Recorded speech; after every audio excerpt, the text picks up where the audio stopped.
Hello दोस्तों, आज हम बात करने वाले हैं 12A और ATG के रजिस्ट्रेशन के बारे में। आप अपनी एनजीओ के लिए इसका रजिस्ट्रेशन करवा सकते हैं, तो शुरुआत से अंत तक हमारे साथ बने रहिए।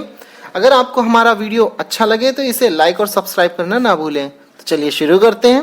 यदि आपकी एनजीओ पहले से ही रजिस्टर्ड है इंडिया में और आप चाहते हैं आपको एग्जम्पशन मिल जाए टैक्सेशन में, जो कि 12A और ATG के तहत मिल सकती है, तो आज इस टॉपिक पर हम चर्चा करेंगे। 12A और ATG लाइसेंस होता क्या है, कैसे मिलता है और क्या क्या रिक्वायरमेंट्स होती हैं।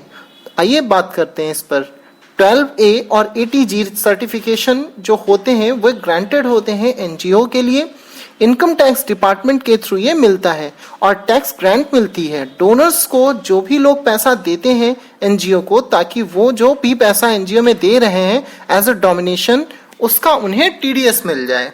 तो दोस्तों, दोनों एप्लीकेशन एक साथ की जा सकती हैं और अलग अलग भी की जा सकती हैं।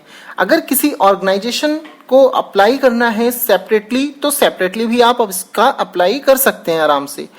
12A और ATG के लिए अप्लाई करना बहुत ही इजी है।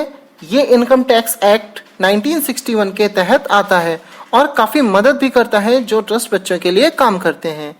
तो आइए अब हम बात करते हैं इसके बेनिफिट्स के बारे में। 12A एंड ATG जब इनकम टैक्स एक्ट 1961 में मिल जाता है तो डिडक्शन जितनी भी होती है जो कंप्यूट होती है इनकम टैक्स के हैंड्स के तौर पे, जो डोनर्स देते हैं, ये एक तरह की डिडक्शन मिल जाती है डोनेशन पे, जो कि सर्टेन फंड्स और चैरिटेबल इंस्टीट्यूशन के तहत मिलती है। इसमें डोनर्स एंटाइटल्ड कर सकता है कि मैंने इतना पैसा दिया है और मुझे डिडक्शन मिलनी चाहिए। टैक्सेशन डिपार्टमेंट से कि मैंने ये जो पैसा दिया है वो अप्रूव्ड था ATG इनकम टैक्स 1961 के तहत। प्रोसीजर क्या होता है रजिस्ट्रेशन का? इसके लिए एक एप्लीकेशन की दी जाती है एग्जम्पशन के लिए। इनकम टैक्स डिपार्टमेंट में एनजीओ को नोटिस रिसीव करना पड़ता है क्लियरिफिकेशन के लिए। इसकी और अधिक जानकारी के लिए आप हमें डायरेक्ट कांटेक्ट भी कर सकते हैं। हमारी टीम आपको रजिस्ट्रेशन से पूरी हेल्प करेगी, रजिस्ट्रेशन के बारे में हर एक इंफॉर्मेशन बताएगी। तो अब बात करते हैं क्या क्या डॉक्यूमेंट्स लगने वाले हैं इसके रजिस्ट्रेशन के लिए। Registration certificate, MOA, NGO deed, इसकी सेल्फ अटेस्टेड कॉपी लगनी है। लैंडलॉर्ड से NOC चाहिए होता है जिनका ऑफिस है उनका। एनजीओ के पैन कार्ड की कॉपी होनी चाहिए। इलेक्ट्रिसिटी बिल, हाउस टैक्स या फिर वाटर बिल की कॉपी होनी चाहिए। एविडेंस ऑफ वेलफेयर एक्टिविटीज चाहिए होती हैं, जो भी आपने अभी तक किए हैं वो सारे।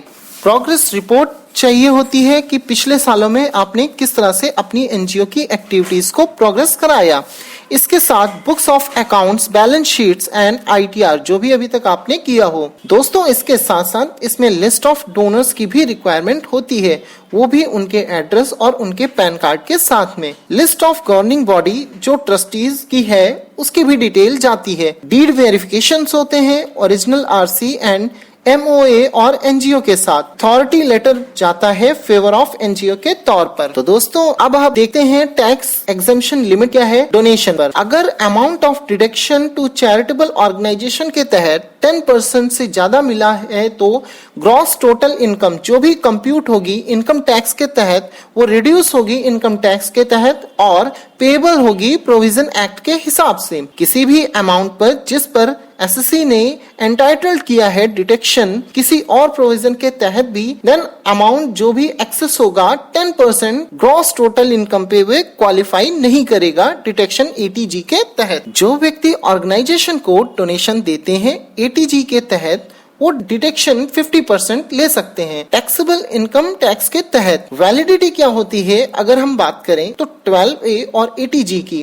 12A में आपको पहले लाइफ टाइम के लिए रजिस्ट्रेशन मिल जाता था, लेकिन अब नए रूल्स के अकॉर्डिंग इसमें कुछ चेंजेस किए गए हैं। अब इसका नाम भी परिवर्तित कर दिया गया है। अब इसको हम 12AA के नाम से जानते हैं और इसमें आपको पहले प्रोविजनल रजिस्ट्रेशन करवाना होता है जिसकी वैलिडिटी 3 साल की होती है और इसमें फिर आपको 6 मंथ के अंदर कंप्लीट रजिस्ट्रेशन भी करवाना होता है।